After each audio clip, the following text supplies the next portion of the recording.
Some people live so lavishly, even without kids. It's tough to make a living, especially when you're not even having kids. I want a child too. Yet my husband, my father-in-law, and my mother-in-law are relentless, oblivious to my desperation and sadness. My husband looks at me as if he's disappointed. I can't help but blame myself for not being able to conceive. My name is Emily. I'm a 35-year-old homemaker. My husband is also 35 and works a corporate job. We've been married for 5 years and have been unable to have kids. This has been a burden on me for a long time. Emily, still no kids? Yes, I'm sorry.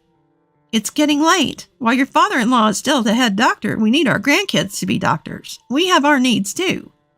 3 months into our marriage, my mother-in-law first said this to me. Ever since her words became routine, and I've been stressing and blaming myself. My husband's parents run a hospital. His father is the head doctor, and his sister is the deputy. It's a fairly large hospital. As the eldest son, my husband wanted to be a doctor too. However, he couldn't get into med school due to poor grades. He seems to insist that our child must become a doctor and inherit the hospital. Until you're 35. What are you talking about? You have until you're 35 to have a kid. That's the deal. But it's not something that can be achieved just by trying. My husband, like my mother-in-law, set a deadline, which makes me anxious. Our future child must be a doctor. Otherwise, there's no benefit for me. According to my husband, his sister will inevitably take over once his dad retires. Then our child will become a doctor and take the seat of the third-generation head doctor. That's the plan. Truth is, his sister has a daughter in middle school who excels in studies and dreams of becoming a doctor like her mom. My father-in-law adores her. So there's already a candidate to inherit the hospital. Although it's not like there's no successors, my husband seems to have different thoughts.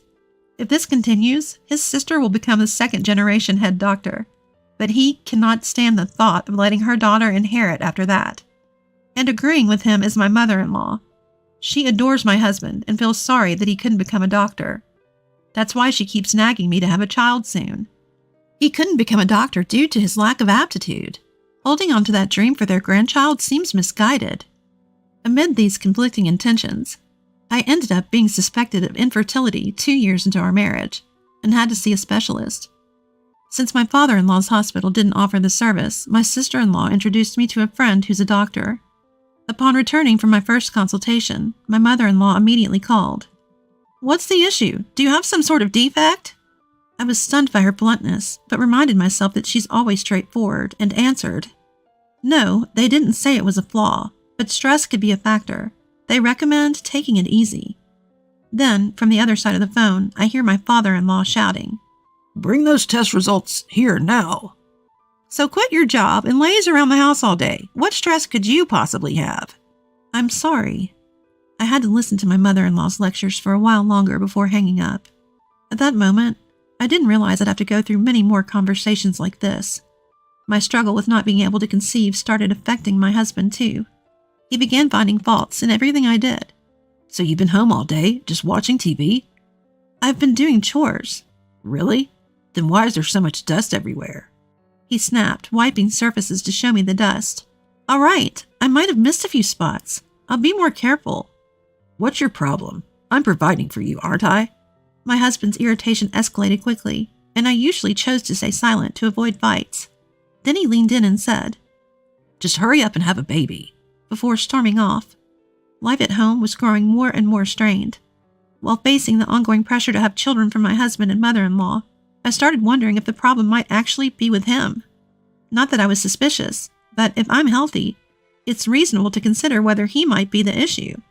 However, both he and my mother-in-law dismissed the idea outright. One day, I mustered the courage to discuss it with him. "Don't you think we should get checked? I don't seem to have any issues. What about you?" "What are you implying? That I'm the reason we can't have kids?" "I'm not accusing you of anything, but if it's an issue, we need to treat it, right?" "You're joking. There's no way I'm the problem." He stormed off, furious. I tried bringing it up in different ways, asking him to consider testing. But he was stuck on blaming me. I couldn't push it further, and the problem remained unresolved. Then, a shocking event unfolded. I found out my husband was cheating. He was coming home late every day, looking uneasy and restless. I had suspicions, but didn't plan on gathering evidence. At that point, love might have already been missing from our relationship. One day, my husband and I visited his parents' house. As always, I felt overwhelmed by my mother-in-law's nagging about having kids and my father-in-law's comments suggesting we should check for fertility issues. Then, my husband dropped a bombshell. You know, I might have a kid with someone else. If that happens, I won't need you. His mother chimed in.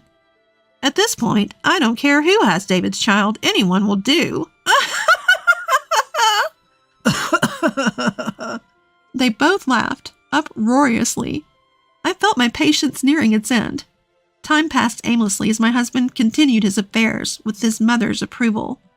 Then I got a message from my sister-in-law saying she was in the area.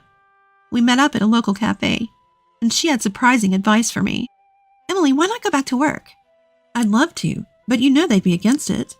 You haven't been able to have kids even as a homemaker. Plus, you have a nursing degree, so why not use it? I always found great fulfillment in my work as a nurse. My sister-in-law had watched me suffer quietly and said that enough was enough with my in-laws. You're becoming their stress ball, she said, pushing me to talk to my husband about returning to my nursing job. However, he flat out refused. What if you get pregnant? You'll just quit, causing trouble for everyone, he argued, making it sound like my only job was to bear children. I snapped back. What about you? You haven't even checked if you're the issue, blaming everything on me. Shut up. It's all your fault. 5 years into the marriage, my love for my husband had utterly evaporated. When we got divorced, my mother-in-law said, You wasted 5 years of our lives. You couldn't even give us a grandchild. I stood my ground. Are you sure it's all my fault? David never took any tests. I looked her straight in the eye and declared, I will have a child. 2 years have passed since then. I returned to my nursing career and threw myself into my work to forget those painful 5 years of marriage. I'm currently working at a specialized clinic for women with fertility issues, the very same place my sister-in-law introduced me to when I was married.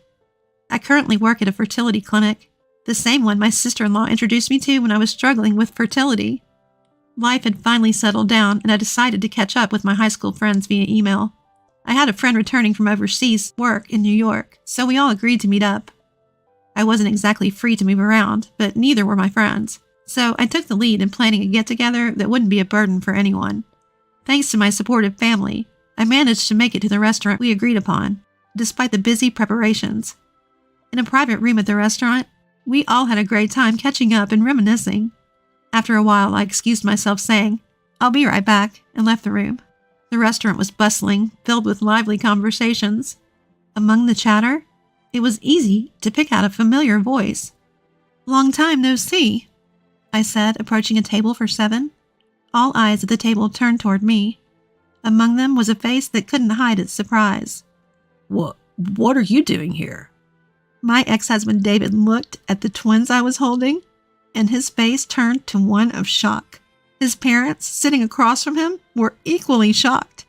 Yes, I had remarried after divorcing David, and was now a mother of twins. What's the meaning of this? Interrupting our meal? How rude!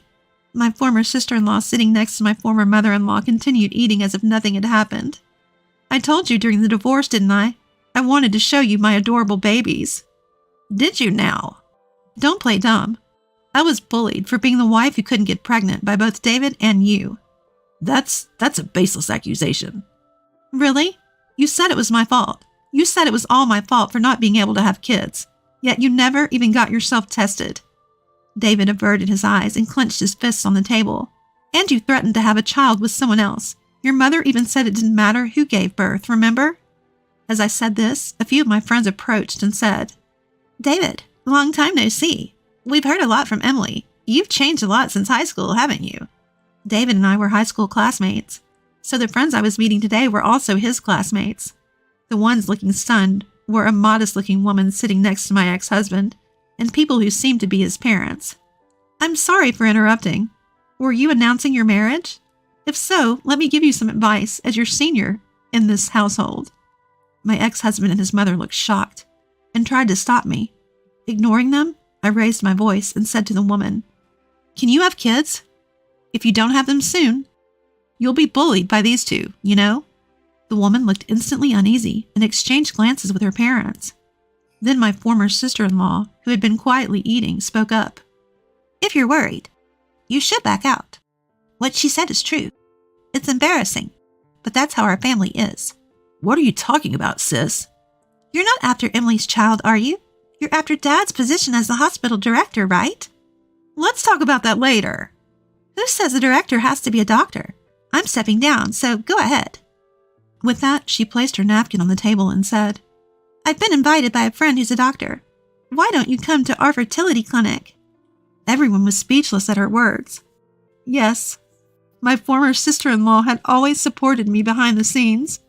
She had always felt uncomfortable with how her parents ran the hospital, their attitude towards patients, and my brother's ambitions. She even helped me with this revenge. She was the one who told me about the restaurant and my ex-husband's pre-wedding meeting. Unable to take it anymore, my ex-husband's girlfriend left the scene with her parents. My ex-husband tried to chase after her and smooth things over, but was yelled at by her father, collapsed on the spot, and started crying. Seeing this, my former mother-in-law also started crying, and my father-in-law couldn't stop shaking. Afterward, my former sister-in-law officially resigned from my ex-father-in-law's hospital. She came to work as a doctor at the fertility clinic where I work. After she left, the number of patients at my father-in-law's hospital plummeted, partly because she was well-liked and partly because of the restaurant incident. My ex-husband quit his job and tried to turn the business around, but apparently it was pointless. With my former sister-in-law, who was the deputy director, gone, and my ex-husband's engagement broken off, the future of the hospital looked bleak. It's only a matter of time before it changes hands. As for my ex-husband, he seems to be spending his days tormented by emptiness, having lost both his girlfriend and his job, and watching the declining hospital with his parents. As for me, I'm living the happiest life, busy with my twin babies, and still able to work in my calling as a nurse, alongside my husband, who's also a nurse.